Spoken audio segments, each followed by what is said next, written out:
Hello students, इस video में मैं आपको लैंगिक जनन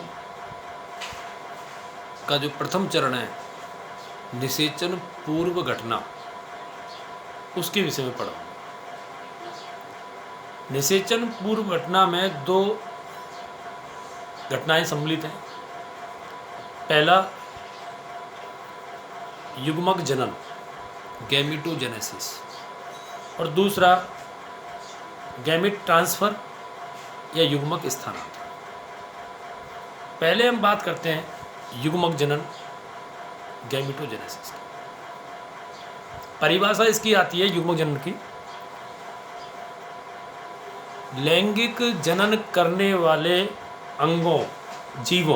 लैंगिक जनन करने वाले जीवों के जनन अंगों में अगुणित हैप्लॉइड युग्मक बनने की प्रक्रिया। जनन अंगों में अगुणित युग्मक बनने की क्रिया को युग्मक जनन कहते हैं। अब यहाँ पर दो बातें इंपॉर्टेंट है, ध्यान से सुनना, क्योंकि यहाँ नीट का क्वेश्चन बनता है। युग्मक हमेशा अगुणित होते हैं और इनके बनने की क्रिया को युग्मक जनन कहते हैं। लेकिन सजीव दो प्रकार के होते हैं, द्विगुणित और अगुणित। ऐसे सजीव जो द्विगुणित होते हैं उनमें तो अर्धसूत्री विभाजन के द्वारा, मियोसिस के थ्रू युग्मक जनन होता है। किंतु ऐसे सजीव जो अगुणित होते हैं उनमें युग्मक जनन की क्रिया समसूत्री विभाजन के द्वारा होती है, क्योंकि वो जीव पहले से ही अगुणित है और अगुणित युग्मक बनेगा, तो उनमें समसूत्री विभाजन होता है। जैसे मोनेरा, प्रोटिस्टा, थैलोफाइटा, फंजाई, इन समूहों के सभी जीव अगुणित होते हैं और इनमें समसूत्री विभाजन के द्वारा ही युग्मक जनन होता है। इसके अलावा ड्रोन, नर मधुमक्खी भी अगुणित होती है और उसमें नर युग्मकों का निर्माण समसूत्री विभाजन के द्वारा होता है। केवल नर मधुमक्खी में, मादा मधुमक्खी यानी कि रानी मधुमक्खी में मादा युग्मकों का निर्माण अर्धसूत्री विभाजन के द्वारा होता है और नर मधुमक्खी में नर युग्मकों का निर्माण समसूत्री विभाजन द्वारा होता है। इतनी बात। युग्मक जो उत्पन्न होते हैं उनके आधार पर सजीव दो प्रकार के होते हैं, समयुग्मकी, आइसोगेमी, और दूसरा विषम युग्मकी, हेटेरोगेमी। समयुग्मकी का तात्पर्य क्या है? ऐसे सजीव जिनमें नर युग्मक और मादा युग्मक दोनों ही आकारिकी, व्यवहारिकी और क्रिया में, आकार, आकृति और व्यवहार तीनों में समान होते हैं। अंतर ही नहीं कर पाते कौन नर युग्मक है और कौन मादा युग्मक है। दोनों नर युग्मक और मादा युग्मक समान है। ऐसे जीवों को समयुग्मकी कहा जाता है। जैसे क्लेडोफोरा सहवाग समयुग्मकी जीव। दूसरा आता है हेटेरोगेमी या विषम युग्मकी। ऐसे सजीव जिनमें नर युग्मक और मादा युग्मक आकार, आकृति और व्यवहार तीनों में ही डिफरेंस होते हैं, तीनों में ही भिन्नता दर्शाते हैं। ऐसे प्राणियों को, ऐसे जीवों को विषम युग्मकी कहा जाता है।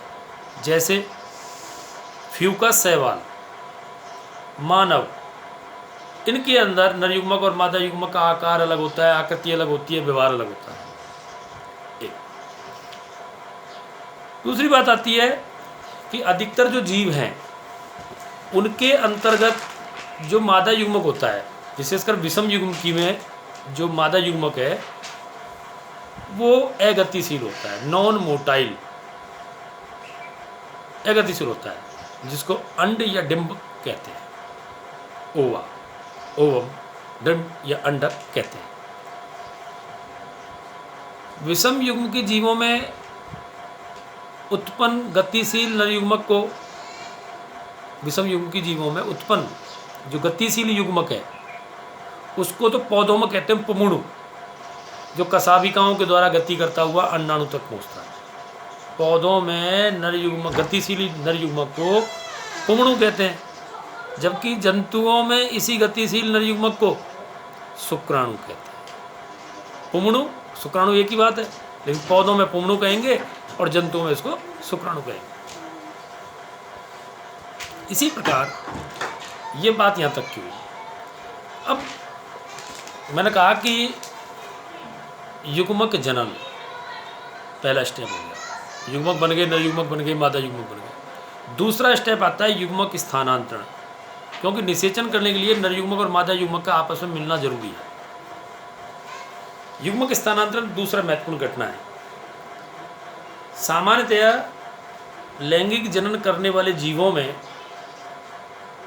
जो नर युग्मक होता है वो ही गति करके मादा युग्मक तक पहुंचता है।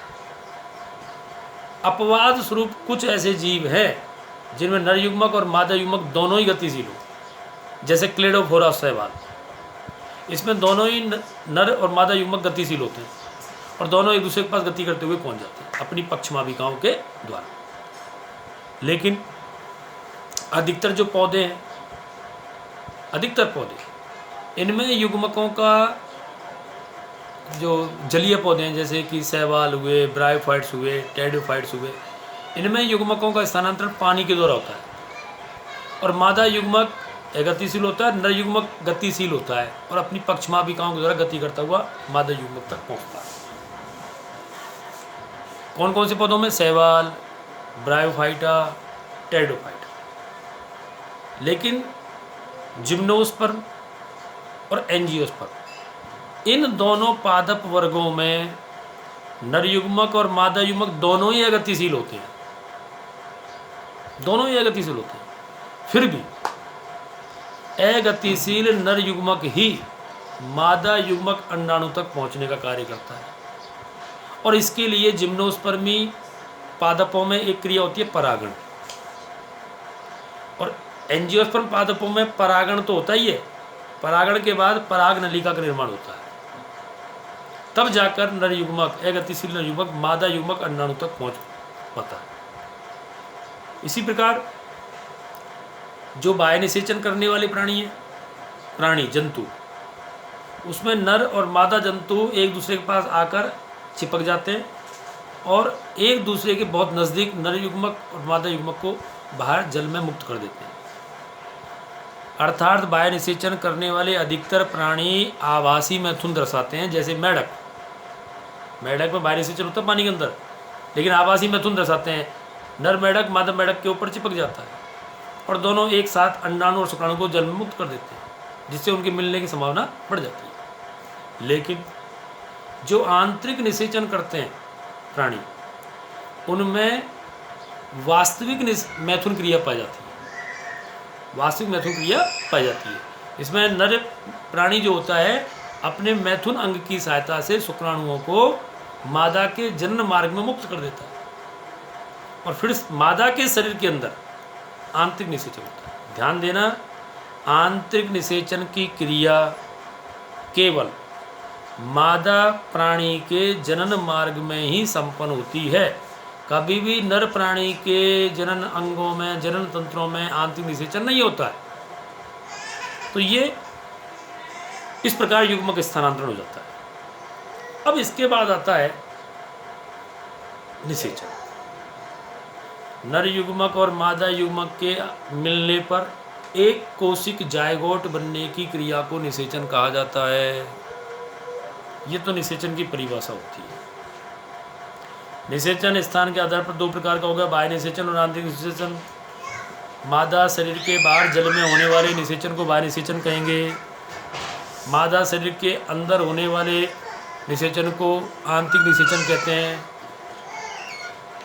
जिम्नोस्पर्मी पादप और एंजियोस्पर्मी पादपों में, टेरिडोफाइट्स पादपों में, यहाँ तक कि ब्रायोफाइट्स पादपों में जो निषेचन होता है वो भी आंतरिक प्रकार का होता है, क्योंकि नर युग्मक पुंगड़ू गति करता हुआ अंडदानी में उपस्थित अंडाणु तक पहुंचता है।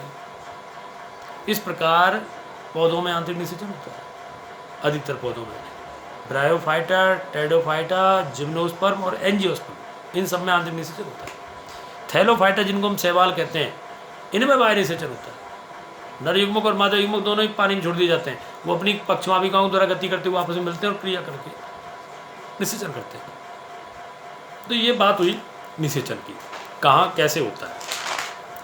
इसमें अगला टॉपिक आता है कि भाई बात आती है कि निषेचन जो होता है कौन सा बेस्ट है, आंतरिक निषेचन ज़्यादा बढ़िया है या बाह्य निषेचन ज़्यादा बढ़िया है। तो देखिए बंधुओं, बाह्य निषेचन में कुछ समस्याएं हैं। पहली समस्या, बाह्य निषेचन में नर युग्मक और मादा युग्मक के मिलने की संभावना नगण्य होती है, नगण्य होती है उनकी, पहली बात। दूसरी बात, निषेचन हो जाने के बाद जो जायगोट बढ़ेगा अथवा उस जायगोट से बनने वाला जो भ्रूण है या शिशु है, उसका दूसरे जीवों द्वारा शिकार होने का खतरा बना रहता है।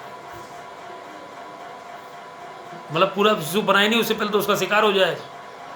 तो पहले तो युग्मकों के मिलने की संभावना बहुत कम होती है, दूसरा उनके संततियों का, उनके भ्रूण का, उनके अल्प विकसित शिशु का दूसरे जीवों द्वारा शिकार होने की संभावना ज़्यादा रहती है। इसलिए बाह्य निषेचन करने वालों जीवों की उत्तरजीविता बहुत कम होती है। और इसीलिए उत्तरजीविता को बढ़ाने के लिए बाह्य निषेचन करने वाले जीवों में बहुत अधिक संख्या में अंडाणु और शुक्राणु उत्पन्न किए जाते हैं, जिससे बहुत अधिक संतानें बने।